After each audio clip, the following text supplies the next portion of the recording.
बिस्मिल्लाहिर्रहमानिर्रहीम। अस्सलाम वालेकुम dear students. Lecture number 8 work का चैप्टर हम डिस्कस कर रहे हैं और आज के लेक्चर में हमारी डिटेल में गुफ्तगू होगी एब्सोल्यूट इलेक्ट्रिक पोटेंशियल एनर्जी पे। तो students, absolute electric potential energy पे अपनी डिस्कशन शुरू करने से पहले थोड़ा सा इस टॉपिक के लिए हम बैकग्राउंड बना लेते हैं ताकि फिर डिस्कशन में और ड्यूरिंग डिराइवेशन हमें कोई मसला ना आए। तो सबसे पहले हम इसके अपने लिए एक बैकग्राउंड बना लेते हैं।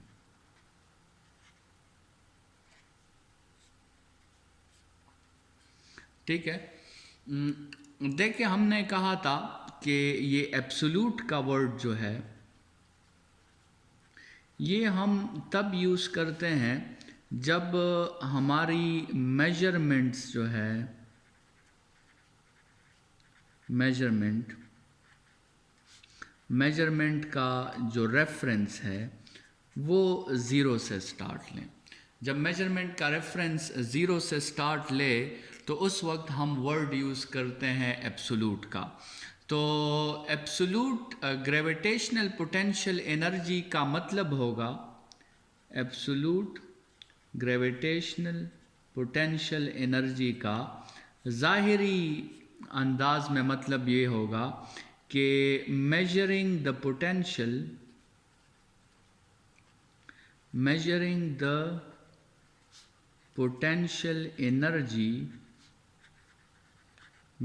the potential energy from a point where the potential energy is zero. ठीक है, एक ऐसे रीजन से पोटेंशियल एनर्जी हमने मेजर करनी है, एक ऐसे पॉइंट से पोटेंशियल एनर्जी हमने मेजर करनी है कि हमारा रेफरेंस, हमारी मेजरमेंट ज़ीरो से स्टार्ट ले। तो उस वक्त हम कहेंगे कि हमने पोटेंशियल एनर्जी को डायरेक्टली फाइंड किया है, हमने पोटेंशियल एनर्जी को एब्सोल्यूटली फाइंड किया है और हमने change in potential energy find नहीं की। ठीक है। तो अभी क्वेश्चन ये है कि ग्रेविटेशनल फील्ड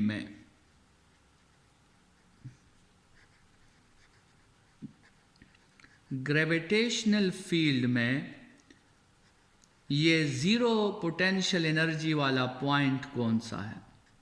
जो हम कह रहे हैं ना कि हम उस पॉइंट से मेजर करेंगे जिस पे पोटेंशियल एनर्जी हमारे साथ ज़ीरो हो। तो ग्रेविटेशनल फील्ड में ये पॉइंट कहाँ पे होता है जिस पॉइंट पे पोटेंशियल एनर्जी ज़ीरो हो जाती है? तो स्टूडेंट्स याद रखें कि हर फील्ड में ऐसा एक पॉइंट होता है। देयर इज़ अ पॉइंट, ये दो बातें मैं लिखने वाला हूँ, ये बहुत ज़रूरी है। There is a point in the field where potential energy is zero.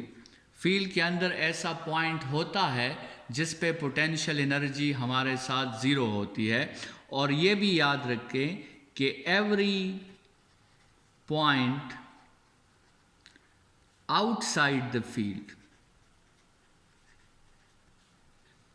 outside the field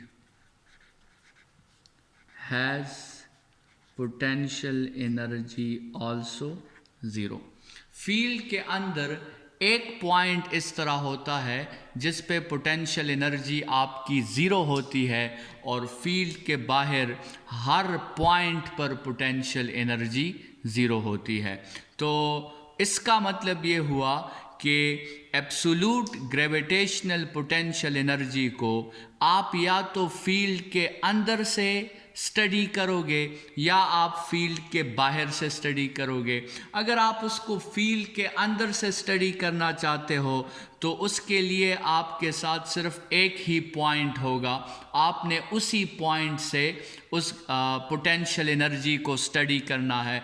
लेकिन अगर आप फील्ड के बाहर से स्टडी करना चाहते हो तो फिर स्टूडेंट्स आप फील्ड के बाहर किसी भी पॉइंट को रेफरेंस कंसिडर कर सकते हो, क्योंकि फील्ड के बाहर हर पॉइंट जो होता है वो ज़ीरो पोटेंशियल होता है। अच्छा, इस बात को, इन दोनों बातों को एक्सप्लेन करने के लिए एक डायग्राम की हेल्प लेते हैं। कंसिडर करें कि ये हमारे साथ अर्थ है,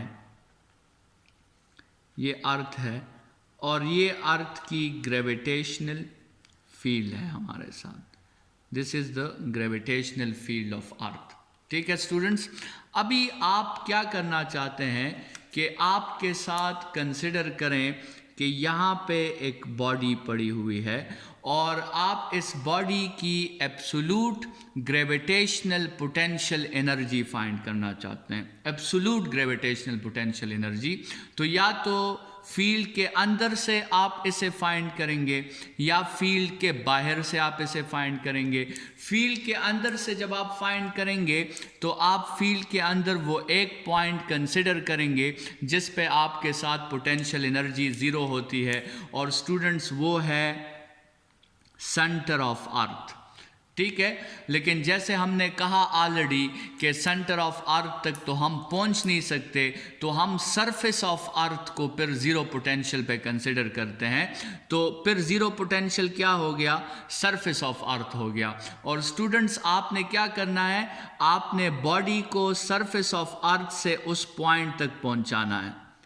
आपने बॉडी को सरफेस ऑफ अर्थ से उस पॉइंट तक पहुंचाना है, और चूंकि सरफेस ऑफ अर्थ पे आपकी पोटेंशियल एनर्जी जो है वो ज़ीरो है, तो इस केस में आपने इस बॉडी पे जितना वर्क किया उसे आप एब्सोल्यूट ग्रेविटेशनल पोटेंशियल एनर्जी कहोगे।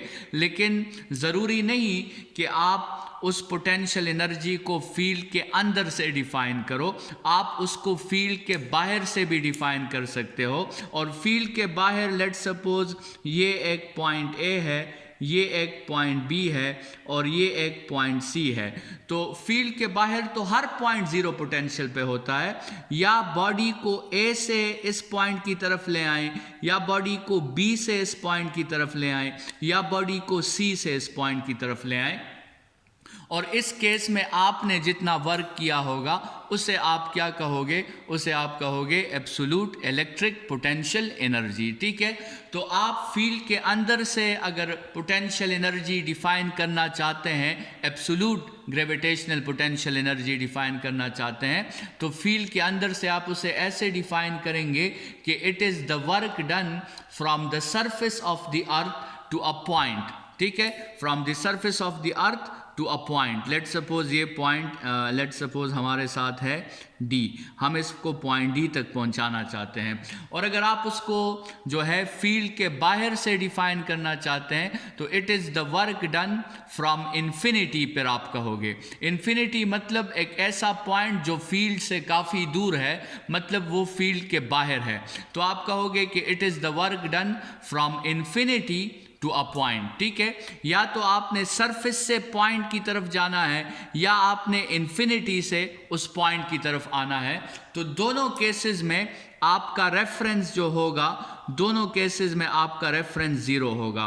चाहे आप अर्थ के सरफेस से जाएं, चाहे आप इन्फिनिटी से आएं, दोनों केसेस में आपका रेफरेंस जो है वो ज़ीरो होगा। और दोनों केसेस में आप क्या फाइंड करोगे? आप फाइंड करोगे एब्सोल्यूट ग्रेविटेशनल पोटेंशियल एनर्जी। ठीक है, अच्छा स्टूडेंट्स, जैसे हमने यहाँ पे दो बातें कर ली कि एक बात हमने ये की कि इस एब्सोल्यूट ग्रेविटेशनल पोटेंशियल एनर्जी के लिए हम दो तरीक़ों से आ सकते हैं। एक तरीका ये है कि from surface of earth two point, एक तरीका तो हमारा ये हो गया कि from surface of earth two point, और दूसरा तरीका हमारा है from infinity two point, infinity से उस पॉइंट तक पहुंचना। और इन दोनों तरीकों में आप देखें, सरफेस ऑफ अर्थ को हमने ज़ीरो पोटेंशियल पे कंसिडर किया हुआ है, इन्फिनिटी को हमने ज़ीरो पोटेंशियल पे कंसिडर किया हुआ है। तो इसका मतलब ये है कि दोनों केसेस में आपके साथ जो फाइंड होगा उसे हम कहेंगे एब्सोल्यूट ग्रेविटेशनल पोटेंशियल एनर्जी। लेकिन स्टूडेंट्स, आपसे क्वेश्चन किया जा सकता है कि इन दोनों तरीकों में से अच्छा तरीका कौन सा है? डिफिनीशन के लिए एब्सोल्यूट ग्रेविटेशनल पोटेंशियल एनर्जी के लिए फील्ड के अंदर से उसे फाइंड करना अच्छा है या फील्ड के बाहर से उसे फाइंड करना अच्छा है? तो स्टूडेंट्स याद रखें कि ये इन्फिनिटी वाली डिफिनीशन बेटर है और ये सरफेस वाली डिफिनीशन जो है ये इतनी बेटर नहीं है। क्यों, उसकी अभी हम एक्सप्लेनेशन करते हैं, एक डायग्राम के थ्रू हम एक्सप्लेनेशन करते हैं। लेट्स सपोज आपके साथ ये अर्थ का सरफेस है और अर्थ के सरफेस में आप देख रहे हैं कि कुछ आपके साथ उतार चढ़ाव आ रहे हैं। ठीक है, अर्थ का सरफेस कंप्लीटली स्फेरिकल नहीं है, उसमें आपके साथ मुख्तलिफ किस्म के उतार चढ़ाव जो है वो आते रहते हैं। तो लेट्स सपोज एक बॉडी यहाँ पे पड़ी है और हम इस बॉडी की डिफाइन करना चाहते हैं एब्सोल्यूट ग्रेविटेशनल पोटेंशियल एनर्जी। तो स्टूडेंट्स, एक ऑब्जर्वर ए यहाँ पे खड़ा है, ऑब्जर्वर बी यहाँ पे खड़ा है, ऑब्जर्वर सी यहाँ पे खड़ा है। ऑब्जर्वर ए के लिहाज से इस बॉडी को यहाँ तक पहुँचाने के लिए वर्क जो करना पड़ेगा, लेट्स सपोज उसे हम वर्क 1 कह देते हैं। ऑब्जर्वर बी के लिहाज से इस बॉडी को यहाँ तक पहुँचाने के लिए जो वर्क करना पड़ेगा उसे हम W2 कह देते हैं। ऑब्जर्वर सी के लिहाज से इस बॉडी को वहाँ तक पहुँचाने के लिए जो वर्क करना पड़ेगा उसे हम W3 कह देते हैं। और ये वर्क्स जो हैं स्टूडेंट्स, ये असल में पोटेंशियल एनर्जीज हैं। तो मतलब यहाँ पे वर्क इक्वल हो गया पोटेंशियल एनर्जी 3 के, यहाँ पे वर्क इक्वल हो गया पोटेंशियल एनर्जी 2 के, और यहाँ पे वर्क इक्वल हो गया पोटेंशियल एनर्जी 1 के। और आप क्लियरली ये कंक्लूड कर सकते हैं कि पोटेंशियल एनर्जी 3 जो है वो ग्रेटर होगा पोटेंशियल एनर्जी 2 से और वो ग्रेटर होगा पोटेंशियल एनर्जी 1 से। तो स्टूडेंट्स, इस एग्जाम्पल को डिस्कस करने का मकसद हमारा ये है कि सरफेस को रेफरेंस कंसिडर करना it is not a best choice. Surface को रेफरेंस हम कंसिडर करेंगे तो फिर हमें इन इश्यूज़ का सामना करना पड़ेगा, क्योंकि कुछ सरफेसेस अर्थ का जो शेप है उसमें आपके साथ इक्वेटर्स वाले जो सरफेसेस हैं वो अर्थ के सेंटर से डिफरेंट फासले पे है। जो पोल वाले सरफेसेस हैं वो अर्थ के सेंटर से डिफरेंट फासले पे है। अर्थ जो है वो कम्प्लीटली स्फेरिकल नहीं है, वो ओवल है। इसके अलावा भी जो है आपके साथ अर्थ का सरफेस जो है कभी सी लेवल से ऊपर चला जाता है, कभी सी लेवल से नीचे आ जाता है। तो इन सिचुएशंस के मुताबिक it is not the best choice कि हम अर्थ के सरफेस से कैलकुलेशन करें, लेकिन बेस्ट चॉइस क्या है कि हम इन्फिनिटी से कैलकुलेशन करें। स्टूडेंट्स, अगर आप इन्फिनिटी वाले केस को थोड़ा सा जो है वो जज करें, लेट्स सपोज ये अर्थ है, ये अर्थ का वही डायग्राम कंसिडर कर लेते हैं। लेट्स सपोज ये अर्थ का सरफेस है इस तरह, ठीक है, and this is the gravitational field of earth. ये अर्थ का ग्रेविटेशनल फील्ड है और आप यहाँ तक आना चाहते हैं। तो इर्रेस्पेक्टिव के कोई ऑब्जर्वर यहाँ खड़ा है या यहाँ खड़ा है या यहाँ खड़ा है, इन्फिनिटी से सब आप आएंगे ना इस पॉइंट तक, तो इस ऑब्जर्वर के लिए, इस ऑब्जर्वर के लिए और इस ऑब्जर्वर के लिए तीनों का डेटा जो है वो सेम होगा। तो इन्फिनिटी से जब भी आप आएंगे तो ऑब्जर्वर जो है वो अपने लिहाज से तो उसे कंपेयर नहीं कर रहा, ऑब्जर्वर तो ये तीनों ऑब्जर्वर्स देखेंगे कि बॉडी को कहाँ से लाया जा रहा है, इन्फिनिटी से लाया जा रहा है एक पॉइंट तक। तो ये तीनों ऑब्जर्वर्स कहेंगे, पहली ऑब्जर्वर को जो पोटेंशियल एनर्जी नज़र आएगी, दूसरे ऑब्जर्वर को भी वही पोटेंशियल एनर्जी नज़र आएगी, और तीसरे ऑब्जर्वर को भी वही पोटेंशियल एनर्जी नज़र आएगी। तो बात करने का मकसद ये हुआ कि हमने जो है इन दोनों डायग्राम्स में ये बात साबित कर दी कि आपके साथ जो है ये इन्फिनिटी वाली definition will be considered best as compare to the surface वाली डिफिनीशन। ठीक है, तो हम बॉडी को जब भी बॉडी के लिए हम absolute gravitational potential energy define करेंगे तो याद रखें कि इट्स आवर चॉइस कि हम बॉडी को सरफेस से उस पॉइंट तक पहुंचाना चाहते हैं या इन्फिनिटी से हम उसे उस पॉइंट तक पहुंचाना चाहते हैं। दोनों डिफिनीशंस वैलिड हैं, दोनों डिफिनीशंस ठीक हैं, लेकिन ये जहन में रखें कि जो बेस्ट डिफिनीशन है वो आपके साथ इन्फिनिटी वाली है, कि आप बॉडी को इन्फिनिटी से एक पॉइंट तक लेके आए, ना कि इसके बजाय कि आप बॉडी को सरफेस ऑफ अर्थ से उस पॉइंट तक लेके जाएं।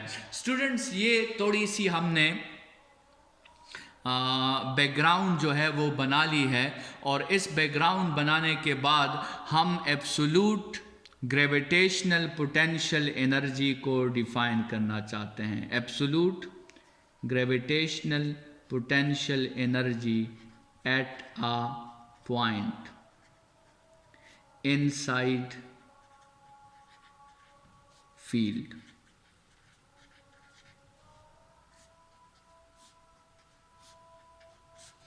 कंसिडर करें कि ये एक पॉइंट है और आप इस पॉइंट पे absolute gravitational potential energy define करना चाहते हैं। तो जैसे हमने ऑलरेडी कहा, दो तरीके हैं, या तो सरफेस से बॉडी को इस पॉइंट तक लेके आएँ या इन्फिनिटी से बॉडी को इस पॉइंट तक लेके आएँ, और दोनों डिफिनीशंस ठीक है। तो हम दोनों डिफिनीशंस मेंशन कर लेते हैं। पहली डिफिनीशन है कि the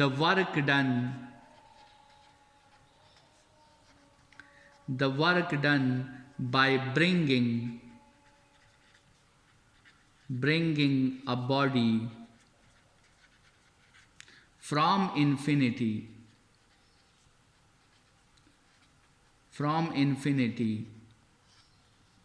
to a point in the field, from infinity to a point in the field। मतलब हम एक बॉडी को इन्फिनिटी से हमने उसको उठाकर इस पॉइंट तक हमने इसे पहुंचा दिया। जो जितना वर्क डन हम करेंगे वो उसकी क्या होगी, वो उसकी एब्सोल्यूट ग्रेविटेशनल पोटेंशियल एनर्जी होगी। या फिर ज़रूरी नहीं कि आप जो है वो वर्क डन करें जो इन्फिनिटी से उस पॉइंट तक हो।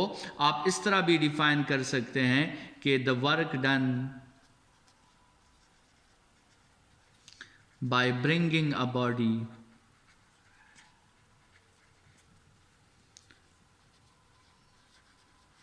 from surface of earth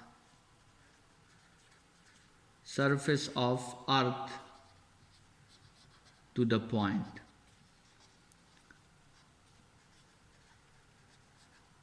या आप इन्फिनिटी से उस पॉइंट की तरफ बॉडी को लेके आओ, या आप सरफेस ऑफ अर्थ से बॉडी को लेके आओ उस पॉइंट की तरफ। ठीक है, तो दोनों डिफिनीशंस करेक्ट हैं, लेकिन the upper definition is considered more accurate.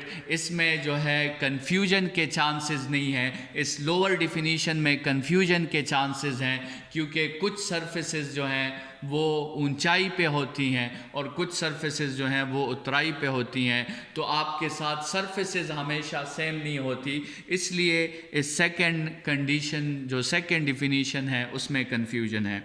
Students, यहाँ पे हमने ऑलरेडी बात कर ली कि यहाँ पे जो बार बार हम इन्फिनिटी का वर्ड यूज़ कर रहे हैं, तो इन्फिनिटी, यहाँ पे इन्फिनिटी का मतलब क्या है? इन्फिनिटी का मतलब है such a point which is outside the field। ठीक है। इन्फिनिटी का मतलब यहाँ पे क्या है, सिंपली इन्फिनिटी का मतलब है आउटसाइड द फील्ड। ठीक है स्टूडेंट्स, इन पोटेंशियल एनर्जीज की जितनी भी डिफिनीशंस हैं उसमें जैसे हमने कहा कि एक बात बहुत ज़रूरी है, और वो बात ये है कि मोशन जो होगी बॉडी की, वो मोशन बॉडी की कांस्टेंट स्पीड से होगी। ठीक है, जिस पे हमने कल के लेक्चर में भी थोड़ी सी बात की थी कि अगर ये स्पीड हम कांस्टेंट नहीं रखेंगे तो फिर हमारे वर्क का टोटल हिस्सा पोटेंशियल में कन्वर्ट नहीं होगा, बल्कि हमारे वर्क का कुछ हिस्सा फिर काइनेटिक में भी कन्वर्ट होगा। तो जितनी भी पोटेंशियल एनर्जीज आप फाइंड करेंगे और उसके लिए आप ये करेंगे कि आपने अपने वर्क को पोटेंशियल एनर्जी में कन्वर्ट करना है, तो फिर आपको चाहिए कि आपका वर्क किसी दूसरे फॉर्म में फिर कन्वर्ट ना हो, वो सिर्फ और सिर्फ पोटेंशियल में कन्वर्ट हो। और उसके लिए ज़रूरी है कि आप जिस भी बॉडी को मूव कराओ उसको आप कांस्टेंट स्पीड से मूव कराओ, या उस बॉडी को आप डायनामिक इक्विलिब्रियम में मूव कराओ, ताकि आपके साथ वर्क जो है वो काइनेटिक में कन्वर्ट ना हो।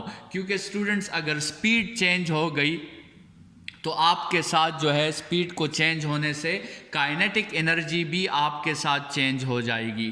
ठीक है, तो ये हमने डिफाइन कर ली absolute gravitational potential energy at a point inside the field. ठीक है, और हम इस पॉइंट पर डिफाइन कर सकते हैं, इस पॉइंट पर कर सकते हैं, इस पॉइंट पर कर सकते हैं। जिस भी पॉइंट पे हमने absolute gravitational potential energy define करनी होगी, हम या तो बॉडी को सरफेस से उस पॉइंट तक पहुंचाएंगे, या हम बॉडी को इन्फिनिटी से उस पॉइंट तक पहुंचाएंगे।